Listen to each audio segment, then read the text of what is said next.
Praise lord. మీ అందరికీ దేవుని నామమున వందనాలు. బాగున్నారా? ఈరోజు దాని ఒక వాగ్దానం తప్పక మీ జీవితం నెరవేరాలని ప్రభుకి ప్రార్థన చేస్తున్నాను. మీరు ప్రార్థన చేయండి. దేవా, మేము నీ ఆలయమునందు నీ కృపను ధ్యానించుతిమి.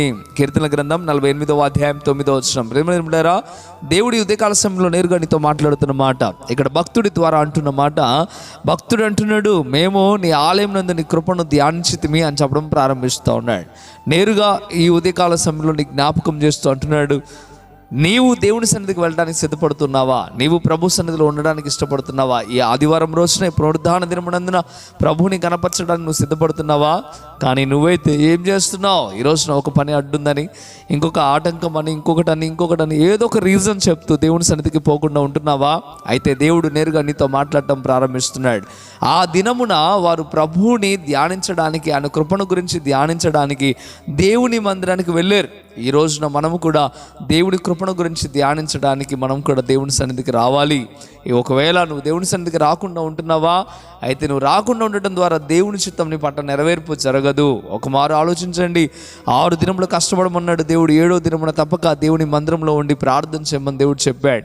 దేవుని సన్నిధిలో గడపమని దేవుడు చెప్తా ఉన్నాడు. అందుకే ఈ యొక్క పునరుద్ధాన దినమున నువ్వు ఎటువంటి పనులు పెట్టుకోకుండా చక్కగా దేవుని మందిరానికి వచ్చి ప్రార్థన చేసి మోకరించి దేవుని మాటలు విని బలపడి దేవుని దీవెన ఆశీర్వాదం పొందుకున్నట్లుగా నీవు నీ కుటుంబం ఉండాలి. ఆ రీతిగా మీరు ఎప్పుడైతే ఉంటారో అప్పుడు దేవుడు మిమ్మల్ని దీవించడం ప్రారంభిస్తాడు. ఒకవేళ ఇప్పటి వరకు నువ్వు ఈ వాగ్దానం వినేంత వరకు కూడా పలానా పనికి వెళ్దాంలే, పలానా చోటుకి వెళ్దాంలే నిర్ణయం చేసుకున్నావేమో. కానీ ఈ దినాన, ఈ క్షణాన, ఆదివారం రోజు నేను ప్రభు సన్నిధిలో గడపాలి, ఆ తర్వాతనే ఏదైనా అనే ఒక నిర్ణయానికి రా. దేవుడు తప్పక నిన్ను, నీ కుటుంబాన్ని దీవిస్తాడు. మొదటిగా ప్రభువుకి నువ్వు విలువిస్తే దేవుడు కూడా నీకు విలువిస్తాడు. దేవునికి వాక్యం చెప్తుంది, నన్ను కనపరచు వారిని నేను కనపరుస్తా అని చెప్పడం ప్రారంభిస్తున్నాడు. నన్ను ఎవరైతే ఒప్పుకుంటారో వారిని నా తండ్రి ఎదుట నేను ఒప్పుకుంటానని చెప్పడం ప్రారంభిస్తున్నాడు. ఇక మీదైనా ఆలోచన చేయక వ్యర్థముగా ఇకనైనా దేవునిలో ఉండడానికి సిద్ధపడండి. ఈ ఆదివారం సమయంలో కుటుంబ సమేతముగా దేవుని మందిరానికి రండి. ప్రభు మిమ్మల్ని, మీ కుటుంబాలను దీవించునుగాక. ఆమేన్. ప్రార్థన చేద్దామా? ప్రార్థన.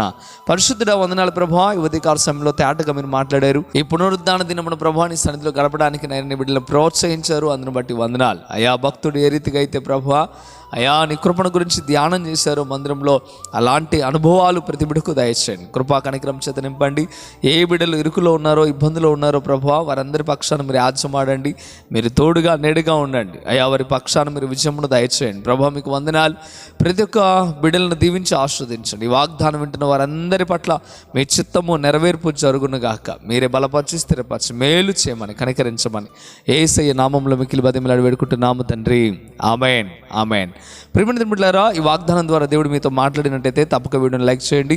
ఇంతవరకు కృపా TV India YouTube channel subscribe చేసుకోకపోతే ఇకనైనా మీరు సబ్స్క్రైబ్ చేయండి. ఈ వాగ్దానాన్ని అనేకులకు షేర్ చేయడం ద్వారా సువార్త ప్రకటించిన వారు అవుతారు, అనేకులను బలపరిచిన వారు అవుతారు. ప్రభు మిమ్మలను, మీ కుటుంబాలను దీవించును గాక. ఆమేన్. God bless you.